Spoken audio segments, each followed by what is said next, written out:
அதிகார பகிர்வு என்பது மிகவும் அர்த்தமுள்ள ஒரு விதத்திலே அமைய வேண்டும் என்பதுதான் எல்லா உபகுழுக்களுடைய அறிக்கையிலையும் சொல்லப்பட்டிருக்கிறது.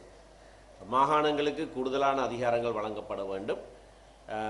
மற்றது மத்தி மாகாணத்துக்கு இடையிலான உறவு விருத்தி அடைய வேண்டும் என்கிறது எல்லா அறிக்கைகளிலேயும் ஏற்பட்டிருக்கிறது. இப்போ எங்களுடைய வழிநடத்தல் குழுவிலேயும் கூட அதிகார பகிர்வு முறையான ஒன்றாக இருக்க வேண்டும் என்பதிலே எவரும் மாற்று கருத்து இதுவரைக்கும் சொன்னது கிடையாது.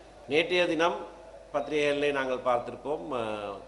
நேற்றுக்கு முன்தினம் நடந்த ஒரு கூட்டத்திலே சந்திரிகா அம்மையார் வெளிப்படையாகவே சமஷ்டி முறையிலான ஒரு அரசியலமைப்பு இந்த நாட்டுக்கு புதிய அரசியலமைப்பிலே கொண்டு வரப்பட வேண்டும் என்று துணிகரமாக சிங்கள மக்கள் மத்தியிலே சொல்லியிருப்பதை நீங்கள் கண்டிருக்கலாம்.